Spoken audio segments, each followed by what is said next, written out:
And it's so nice to meet you. I'm glad that you could all be here. Thank you. Maybe we could just start by giving everyone a little context about who you all are. So we could do a little introduction and start with that. Okay, Kaylin, will you start? Sure. So hi, everyone. My name is Kaylin, and I work for Chalkbeat.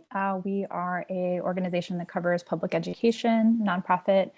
We have bureaus across the country in 7 different cities. I'm on our national team, which means I cover kind of schools across the country, but I live in Chicago, so I often do a lot of work here in the suburbs and across the state. In the past, I used to cover Chicago public schools and suburban schools in Aurora. I used to write for the Beacon News and Chicago Reporter. Before that, it was Catalyst. So I've been covering public education for almost 8 years. And often I will be looking for, sets of data that cross state lines that has to do with student records. So I'm excited to talk about that later during the panel. Tony? Hey everybody, I'm Tony. I'm actually coming up on a year with ProPublica now. So we're ProPublica Illinois, and now we're the regional hub here in Chicago for all of the Midwestern states. And so now I have quite a bit more to talk about just with filing FOIAs in other states. But certainly while I was with the Chicago Tribune prior to that, had my fair share of experience just filing FOIAs with environmental, quality data and, different things along, just for neighboring states and such like that. So I'm more than happy to talk about it. Oh, and Beryl?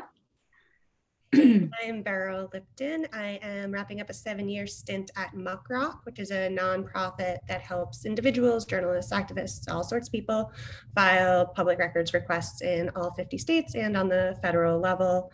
If you're not familiar with Muck Rock, go check it out because there are probably requests that have been filed in your state and probably helpful information on that front. Great.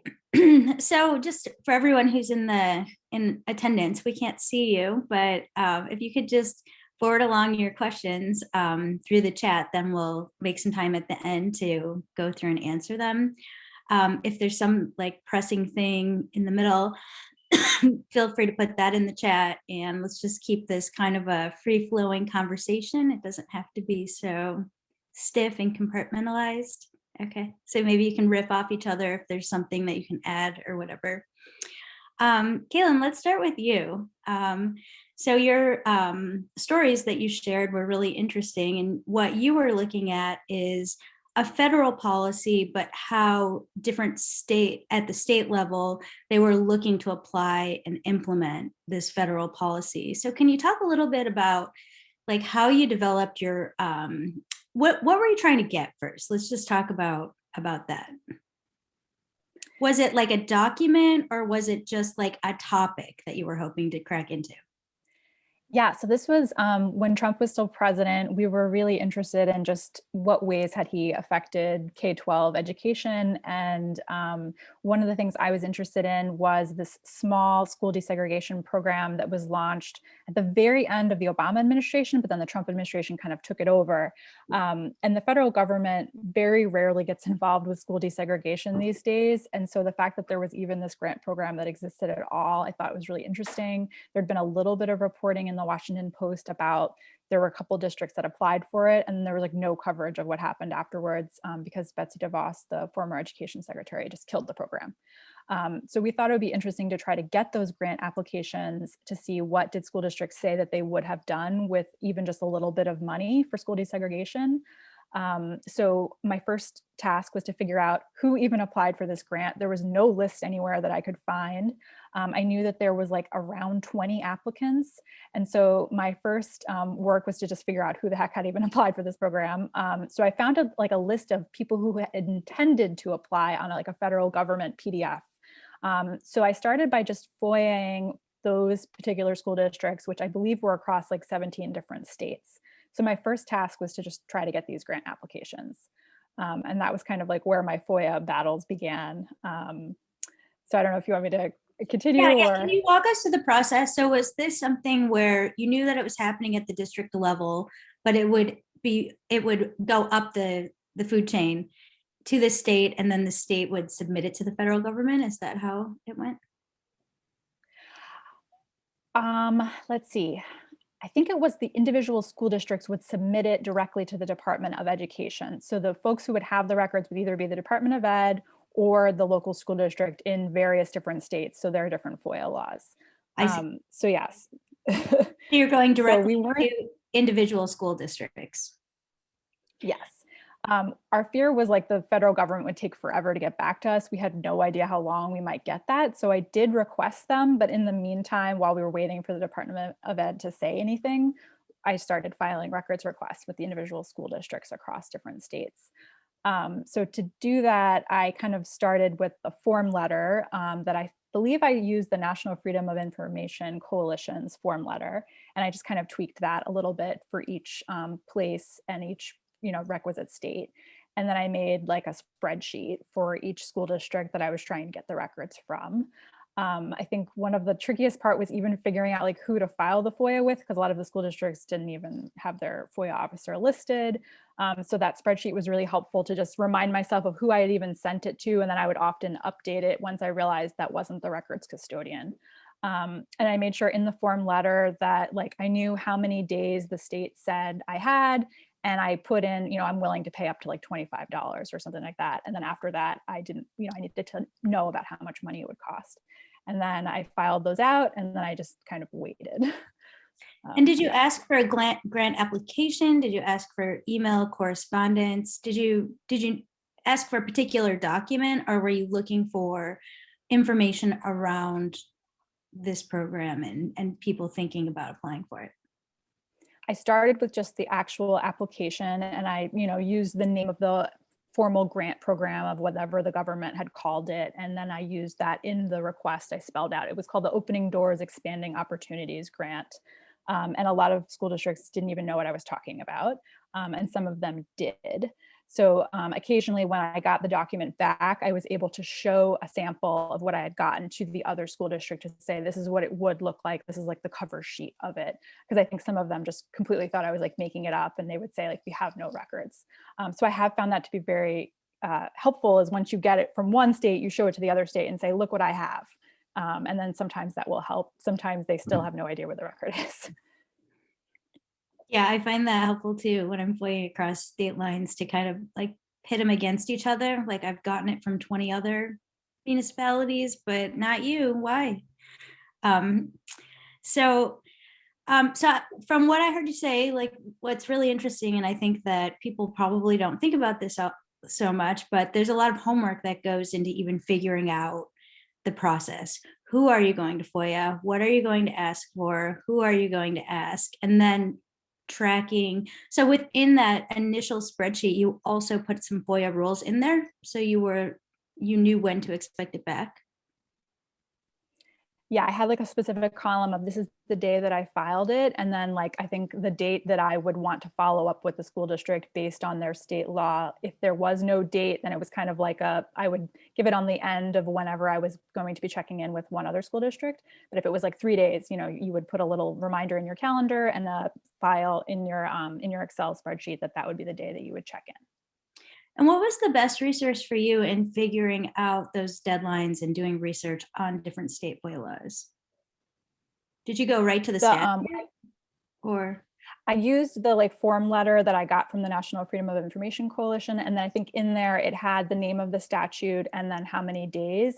And if it wasn't clear in the form letter, I would Google the statute that was in that form letter. And then I would check through it myself to figure out like, what is my wiggle room? And I think if there wasn't one in the statute, I would like kind of give them a deadline of like, I expect to hear from you either promptly or within a week, or I would give them some kind of deadline. And then I would try to follow up within that. Did you find that it was harder to get follow-up when you didn't really have any clout in those places? It's like different when you're saying I'm from the Chicago Tribune and I'm in Chicago, than like I'm from Chalkbeat and I'm trying to FOIA Arkansas. Yes, definitely. And sometimes they just won't respond at all. I do find some states I've had really good luck with, like Georgia, for example. But then, yeah, there's other states where you just don't get a response. And in those cases, I would try to go to another agency that might have it, which I did get lucky, and the Department of Ed eventually did send me some documents. So some of the stragglers who did not send it to me ended up getting from the federal government on the other side. Okay. So yeah, who was faster, the federal government or the states when you look overall? Probably like half the states were faster, and then the other half weren't, or just couldn't find their records because it had been 3 years. And so they just literally had no records and couldn't find them and didn't even remember that they'd applied, which was its own commentary on how important the school desegregation program was to them, I think. Were there any states where you went to like an ombudsman or, the equivalent of the PAC in Illinois for help? Not on that project. I was able to mostly just work through the individual school districts. Okay, let's move on to Briscoe, and then we can like kind of all come back together at the end. So Tony, sorry, not Briscoe. Either way. We sit right by each other, so I know him a little.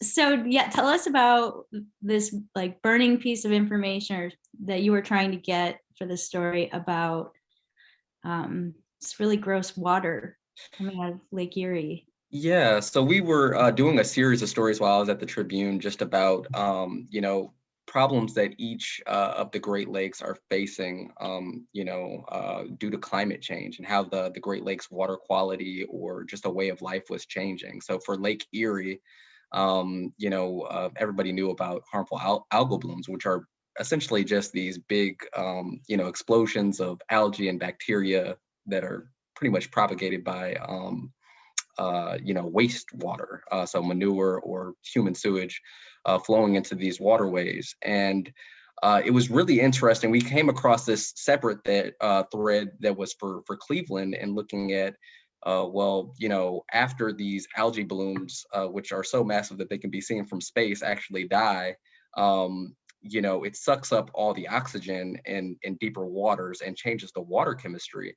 And so we came across this experimental kind of forecasting system for that. And I thought that it had to do with the dead zone being, that the fishing industry was really impacted. So you're not going to find any fish in this dead zone because the oxygen levels are too low. But it actually turned out the more that we were digging and the more that we were able to uncover with this, that there was actually a health concern, and that by changing the water chemistry, that there are, heavy metals that can be swept in and things along those lines. So it actually took me to FOIAing for, the Cleveland Water Department, looking at, what kind of contaminants were in the water, what levels they were seeing, and different things like that.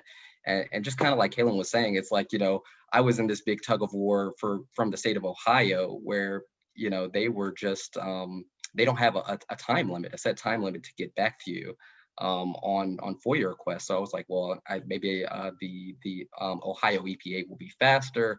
Eventually, with a lot of those, FOIA officers in states with no timelines, I think it's really a matter of strategy, though, of trying to tell them, well, hey, I actually told them because I was running up on my deadline, well, I'm going to run what I have.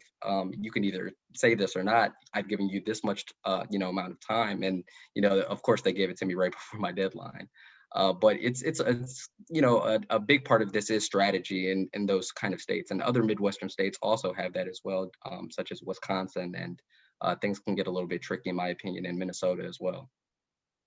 So you were looking for water quality tests from the water department, and then you were looking for other agencies that department might have to report to. Yeah, because they were being really uncooperative. I think it really, in that case, I ended up getting it from the Cleveland Water Department, but it was one of these kind of tug of wars where it was just kind of persistence actually on the phone once it was kind of out of our hands, because I actually got somebody within their department, on the phone and said, hey, is there anything that you can do to check on this report? And they were like, well, we have all the records compiled. I'm just waiting on, you to release it. So I just, with that information, I'm like, I'm essentially going to go to print by basically saying that you won't release these records, even though you've compiled them and it requires no redaction. This should be, a matter of public record. So it's really interesting, like I said, with these states that have no timeline, or it's very arbitrary, where they say, we can just get back to you in a reasonable amount of time. And so sometimes it's a matter of mind games, I guess. Mm. And you're kind of known as a nice guy, but how do you roll when you're doing FOIA, when you're doing these FOIA fights? Are you more of a sugar or a sledgehammer guy? Well, I think it's, you try and be as sweet as you can at first. And if that doesn't work, then, you have to play a little bit of hardball, I think. With these FOIA officers, like I said, in states with no timeline, or states where they can charge, like our home state of Michigan, I try and be as sweet as possible, where, because I think that those are the two biggest obstacles that I've come across, and definitely open to hearing from you guys. It's time and money. So it's just where you run into these FOIA requests, or these FOIA laws that, they can charge. That doesn't prevent me from, I guess, like, still asking for a fee waiver. I try and include different items in there where I explain, well, this is why it's a matter of public interest. So it might require a little bit more on your part to, explain why, this is a matter of public health or public safety or such. But then that can also be a matter of, explaining why they should expedite the request too. So I've tried to include that language in my experiences as well. Hmm. I think what is really important that I'm hearing from both of you guys, that I think is an important point to drive home to people who are listening to this, is how there's a lot of strategy involved.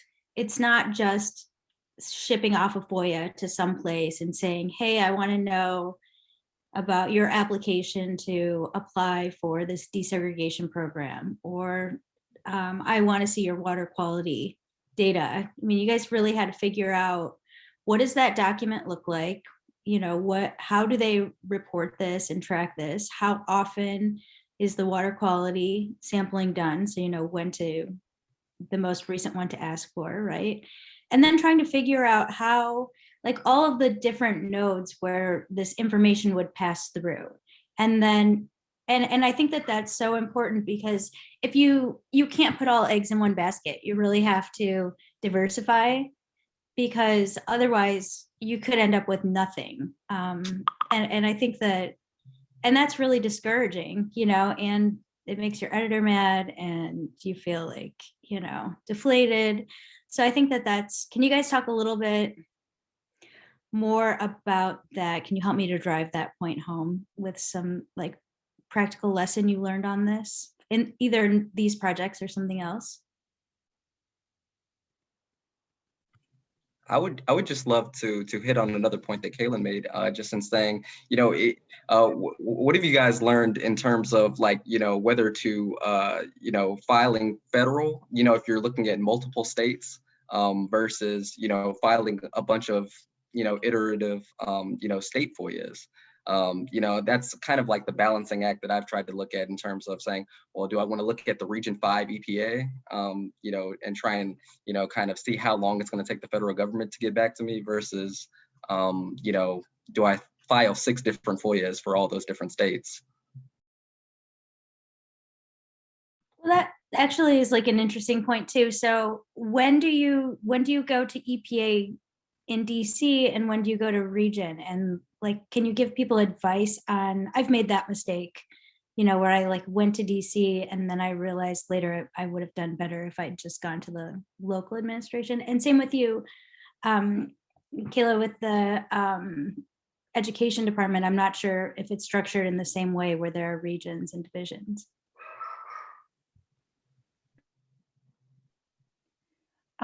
So for this particular grant, the Department of Ed, like the proper Department of Ed, there are, like, regions for, like, civil rights investigations and things like that you might FOIA, but for this, it was like the central one was the one holding the documents. And the reason I got lucky was that another reporter had FOIA'd it, like, a year before and never done a story. So they had compiled all the documents and eventually did send them to me faster. So I got very lucky. I think if I had just waited for the Department of Ed to send them under, like, normal circumstances, they're so slow. Usually I wait a year to hear back from them. Like, I just got something from the beginning of COVID the other day. So usually I don't trust the Department of Ed to do anything with a FOIA. So I would say, even if it was 17 states, I would think that would be faster than hitting up the Department of Ed in most cases.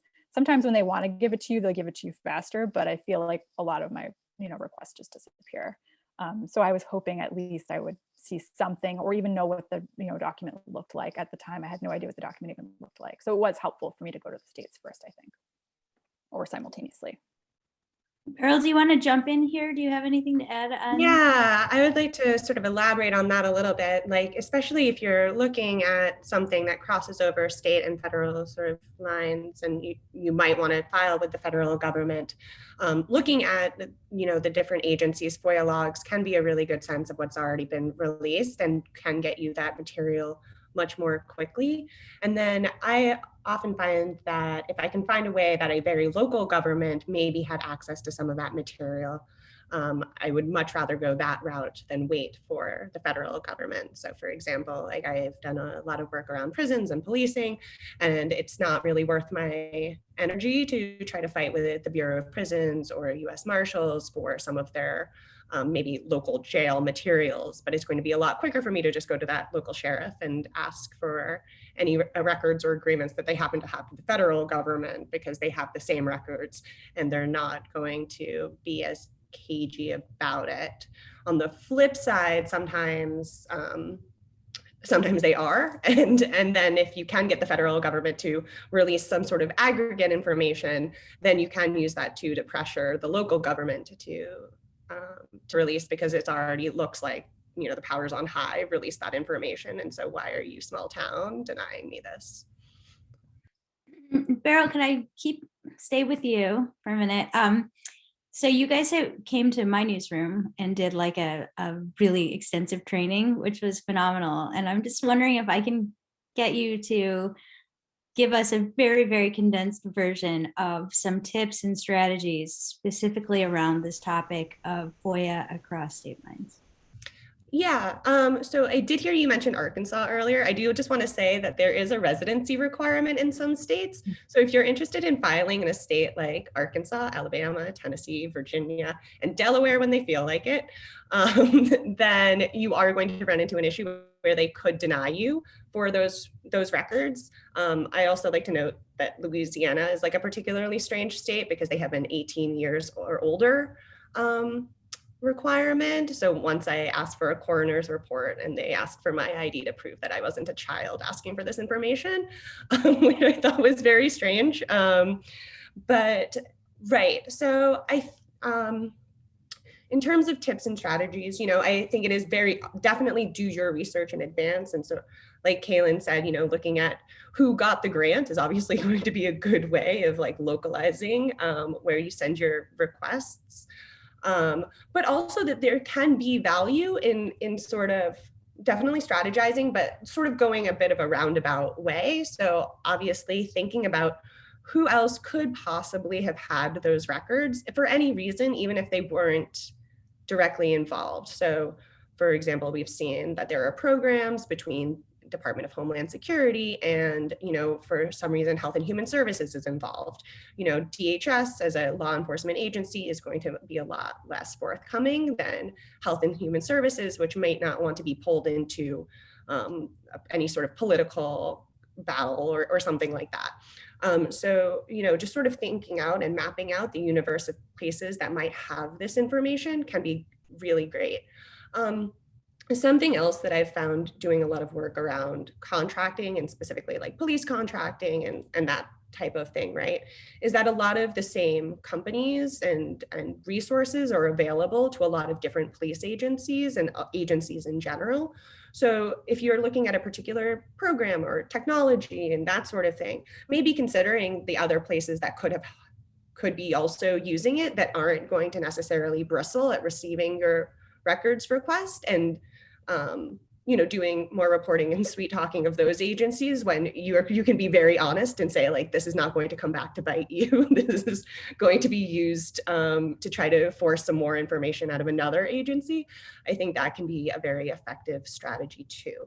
And then something that I do want to mention I guess a couple of things. In addition to the FOIA log, looking at definitely just the state law, NFOIC, Reporters Committee for Freedom of the Press has a really great open government guide on each of the states. Muckrock has a guide on each of the states. And looking at the records retention schedules, and then any archival requirements that the state might have, because they all have them, so that if you run into a situation where an agency says, I don't know what you're talking about, or that's not what we call it, we have a county attorney as opposed to a district attorney, you can look at their official record keeping materials and say, okay, so whatever it is that you keep in file 174, that's what I want. Also, I would suggest checking out if there is an ombudsman or a public records appeals board or something like that, any sort of body that's supposed to provide mediation or help, appeals help for records requests. They're going to have a lot of useful information about what they do and don't believe are going to be disclosable records. And so that can help you get a better sense of what might exist.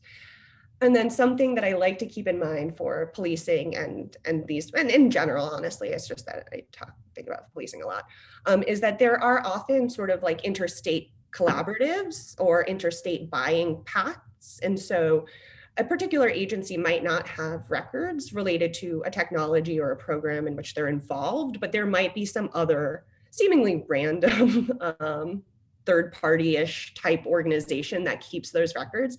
And sometimes that can get a little muddy in terms of what they will disclose, but sometimes it means that they will give up records that those individual departments wouldn't have otherwise. So happy to try to think of other things. And so, I mean, Muckrock though can be for all of the people who are watching this session and beyond, can be a resource. So for example, if I don't live in Tennessee and I don't know someone there, you guys, I could come to you and you could help facilitate that, right? Can you talk a little bit about ways that you guys can offer some practical help? Yeah, for sure. So, I mean, the most straightforward way that we can give help is through the archive that we have of our records. And so all of the materials, most of the records requests that are submitted through Muckrock, unless it's something that's been embargoed because a journalist is, working on a story, are publicly available. So you can get a real good sense of the kinds of requests that an agency will respond to, what they'll reject, as long as one of our users has submitted a request to that agency. You can also sort of compare agencies across jurisdictions, so you are able to search by jurisdiction, by agency, by particular users. So if there is a reporter that uses Muckrock, you can check out what requests that person is filing. So I would say the archive is definitely a great resource for people, especially because we may have already had somebody who requested those materials, and you can use those to further build your story. So ideally, that archive is being used to eliminate some of the early steps on some of these records requests. As a user, we do have volunteers or proxies in each of the residency requirement states.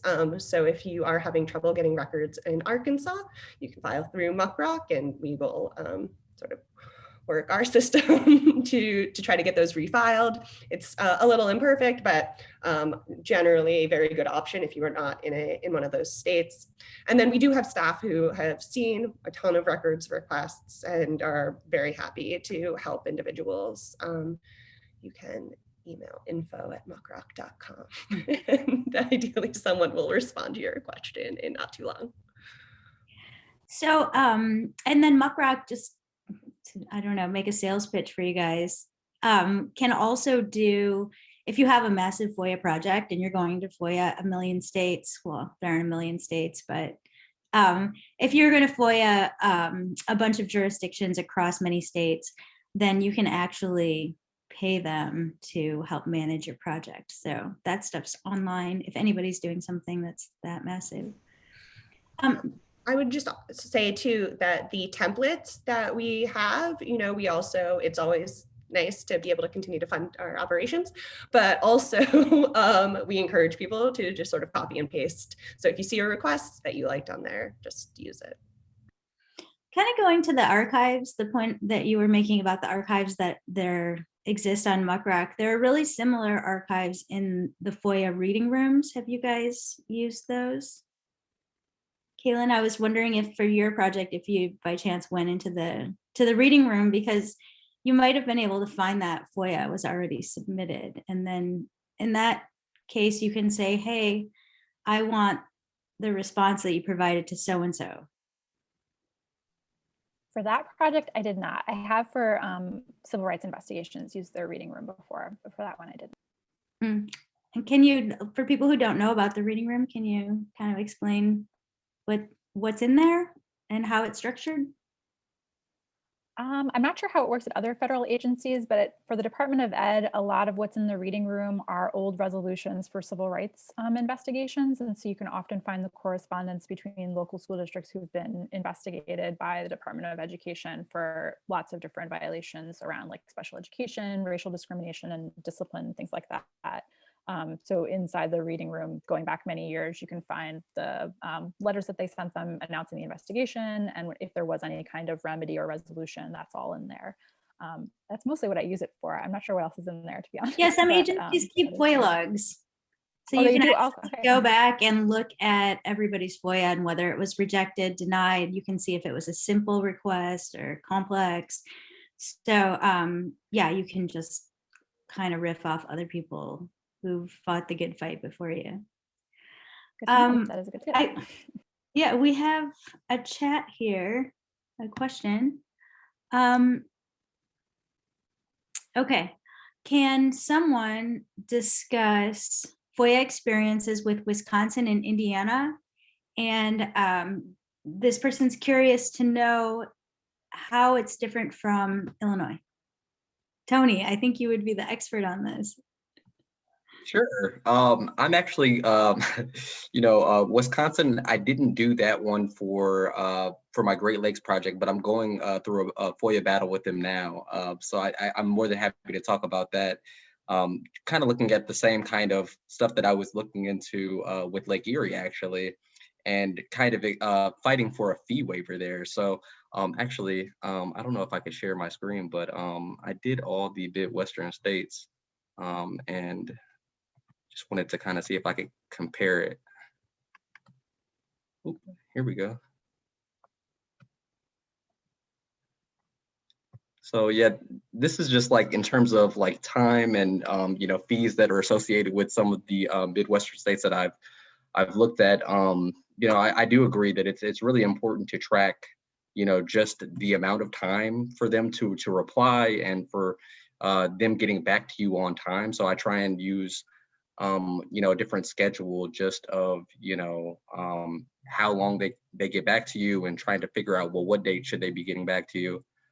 Wisconsin is one of those states that does not have a timeline, unlike Illinois. I would say that we're probably the best in the region. It's probably the best that it's going to get, but they can also charge for locating, reproducing, and mailing.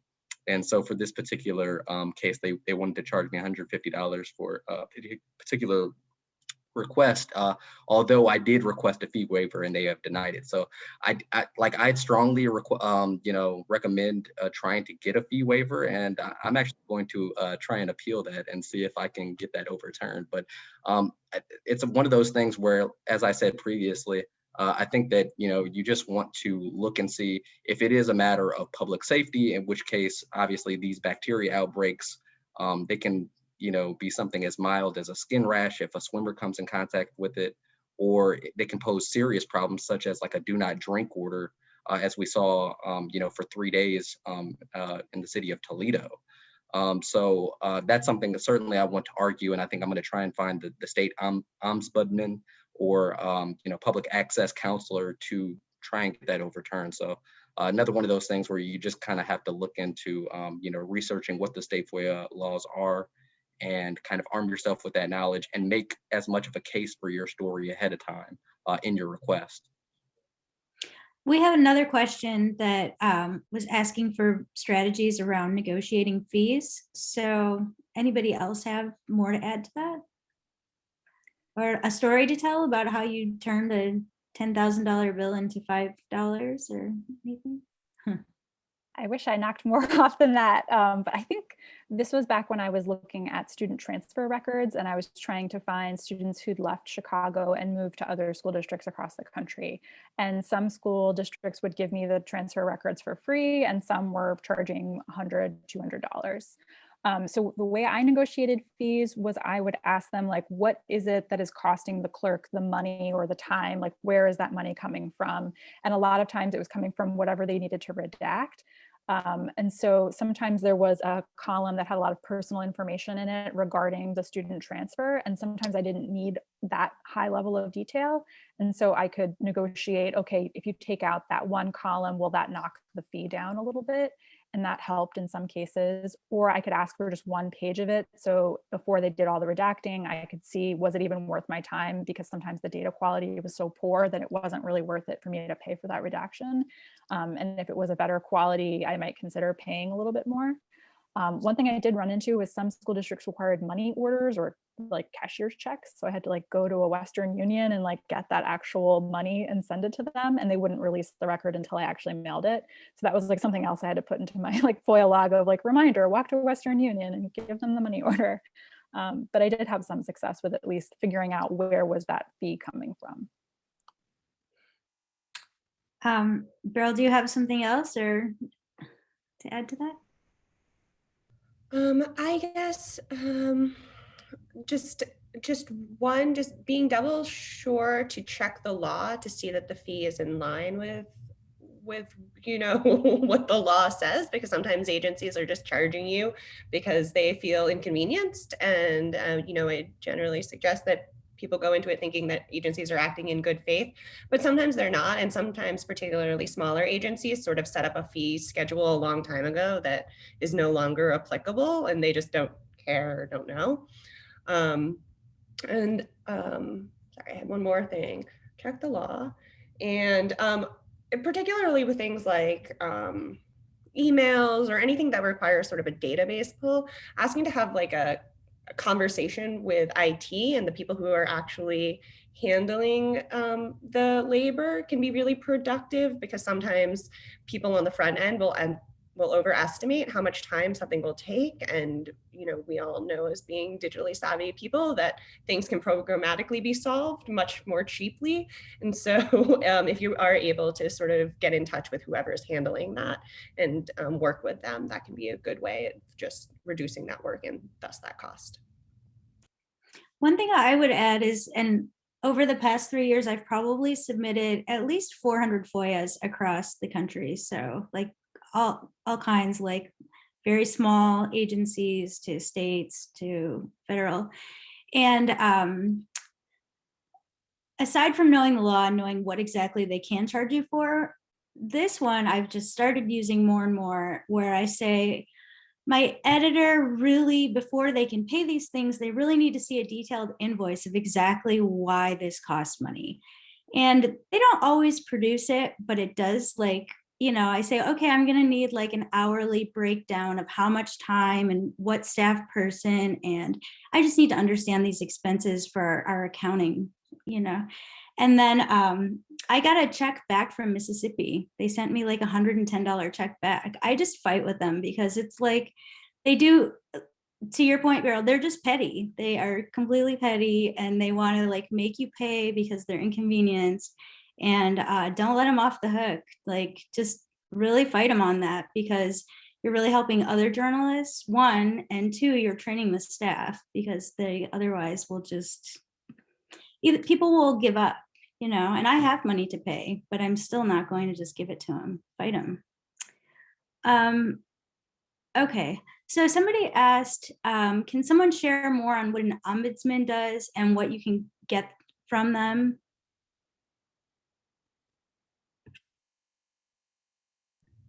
Who wants to, does anybody want to talk about that? So sometimes you can't get a lot from an ombudsman because there are times where that is not going to necessarily be a binding decision. But it is useful in terms of having a little extra leverage before you have to get to the litigation stage, right? And so definitely use your ombudsman if it feels like you're going to have to use the courts instead. And sometimes, you know, it's not just an ombudsman or some mediation, you know, and sometimes it is an actual binding body. And so a lot of states have sort of appeal bodies where they'll issue advisory opinions, and it's nice to appeal to them because then, especially in the future, you can point to that and say, I'm not going to fight this out with you again because this advisory board has already said what their stance is on these records. I would add too that sometimes there isn't an actual state official, but if you go to Reporters Committee, they have, so different people write guides for each state. And so if you go to those and you look at who wrote the guide, you can often get to, it's usually somebody from like a law school or some like academic or former journalist. And those people can be really good advocates too. Or even those are people I've called just to, you know, sometimes the statutory language is just really ambiguous. And so, you know, you can like just bounce it off someone. I'm reading it this way. Is this correct? So sometimes there are people who fill that same role in an unofficial way that can really help to move your FOIA forward. Have more questions. Let's see. What are the most common mistakes that people make when filing FOIAs in different states? Aside from submitting and then learning that you know, that you have to live in state. I would say just make sure that you're double checking, especially if you're filing in multiple states, that if you have language in there that's saying, make sure that you respond to me by X number of days, that all of that stuff is consistent, and that, you know, you're taking sample FOIA requests from the right resources to, I mean, obviously, like if you're doing a FOIA in Indiana, it's going to take 7 days versus if you're doing it in Illinois. So just making sure that, because I think that that's more so a matter of, you know, respect. Like, you know, the FOIA officer will kind of take you maybe a little less serious if you kind of make up those kind of mistakes. And it's like, well, you don't even know what day you're supposed to get back to me. So making sure that you're dotting your I's and just crossing your T's and that you're as thorough as possible. And let's see, I've got another. I think we kind of went over this, but maybe there's something that didn't come out in our conversation. But what are some resources or communities that you can lean on that can help you to answer questions? And this could be experts outside of kind of the official channels that we talked about, Facebook groups, Slacks, industry groups, that sort of thing.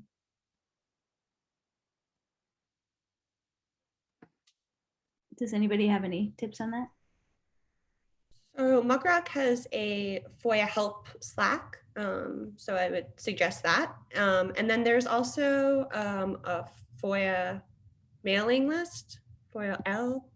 I forget where that's out of, honestly, but I'll drop that in the chat. We can revisit it. Okay, guys. Not necessarily like a comment. Sorry, go ahead. No, please. No, I was just going to say, I find like it depends on your beat, but at least on my beat, on the education beat, most reporters in other states are happy to chat with you like off the record about FOIA officers that they've had a hard time with, or just to get a sense for whether or not it's just you or if it's that person and you might need to work harder. So I'll often on Twitter direct message or some reporter that I may not even know who's working in the state that I'm interested in, and might just pick their brain and say, you know, what does this office like to work with? And like, what does it usually take? And sometimes that can lead to helpful information for you. Okay, guys. Oh no, I was just going to say just one more thing that I think that Beryl already touched on was you know, record retention schedules. I can't, you know, say the importance of those enough, just to see, you know, what requesting those and seeing what agencies keep what records and for how long. And if you a lot of these just on a federal level are, you know, it might apply, at the state level as well. So if you're looking at the US EPA, chances are you can, kind of boil that down to state EPAs, and they're keeping the same records.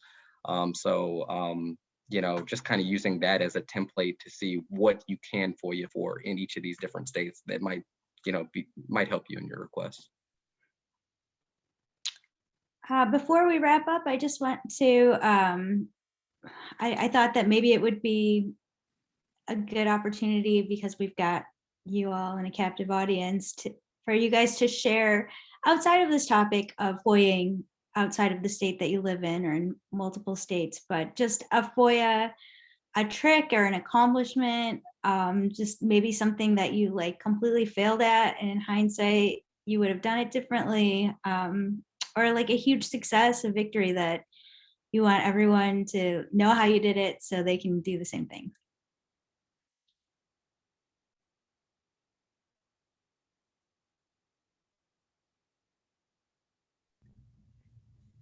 I would say a mistake I've made, which is just like a basic one, is what subject line I use so that I can find it later. I find that when I'm FOIAing, especially across state lines, if I don't like put the exact like name of the statute or something like that in there, I just like lose it.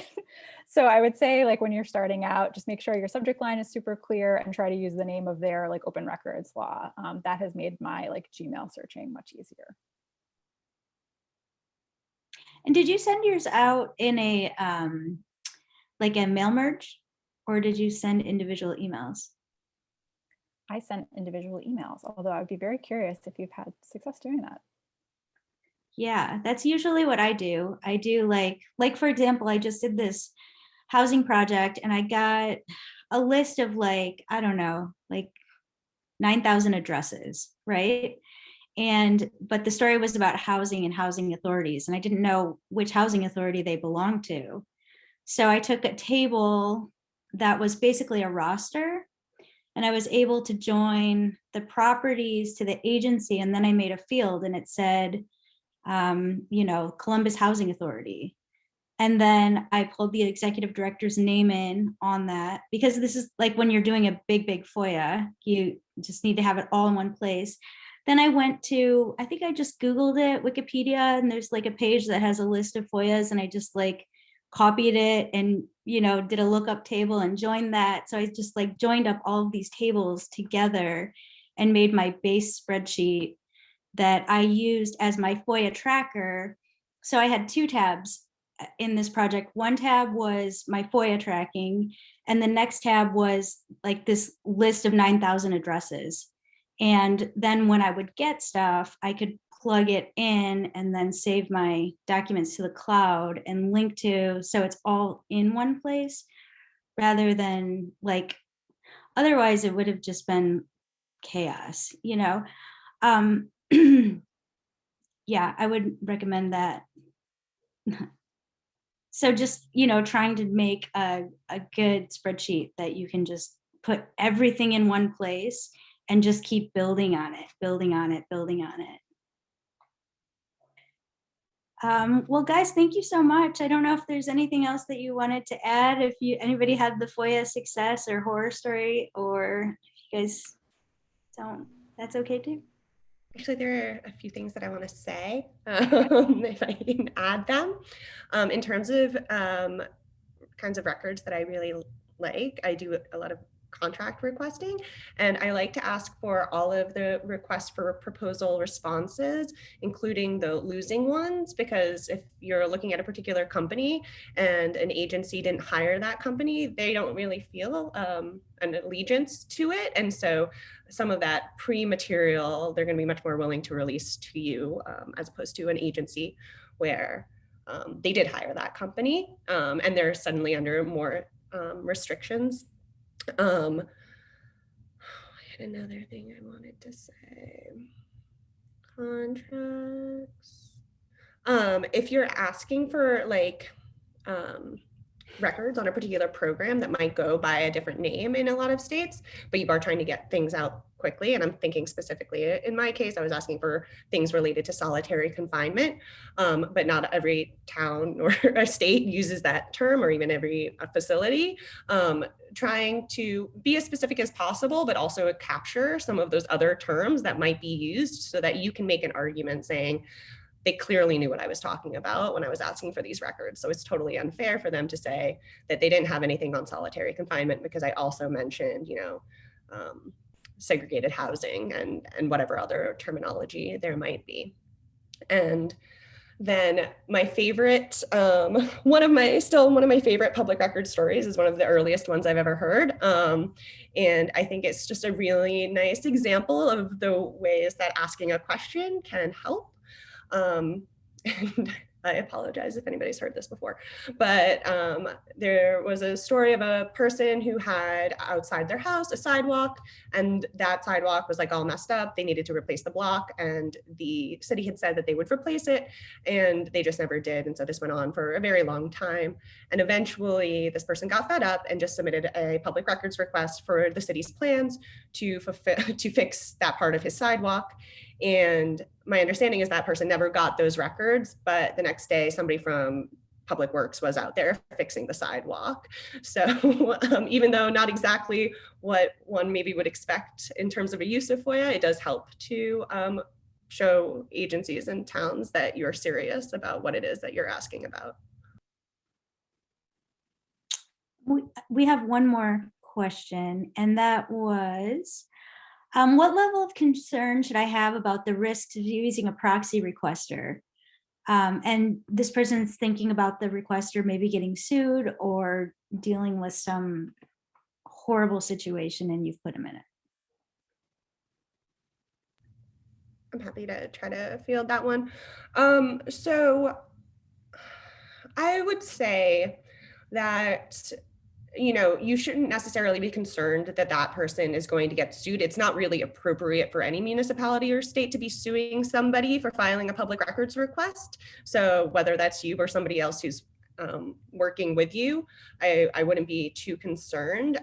Where I think it does sometimes get tricky is if you are trying to sue the agency.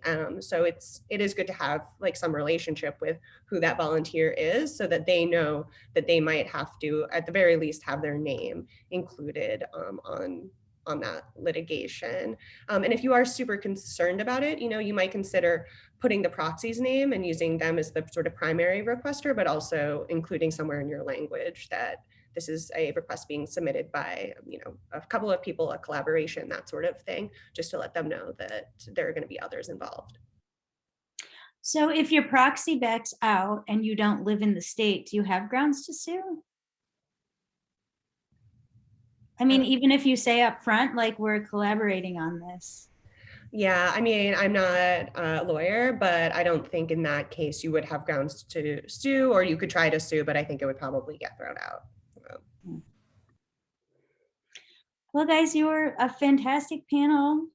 It's really nice to see you. Thank you for taking the time and sharing your wisdom and experience with everyone. I wish we could see our audience, but thank you all for coming. If anybody has follow-up questions, in the program guide, are you guys comfortable with them reaching out to you? I think your contact information's in the program guide, or they can look you up. Yeah. Okay. Me too, if anybody has any questions. Well, great panel. Thank you so much. And everybody have a nice night. You too. Take care. Okay. Bye.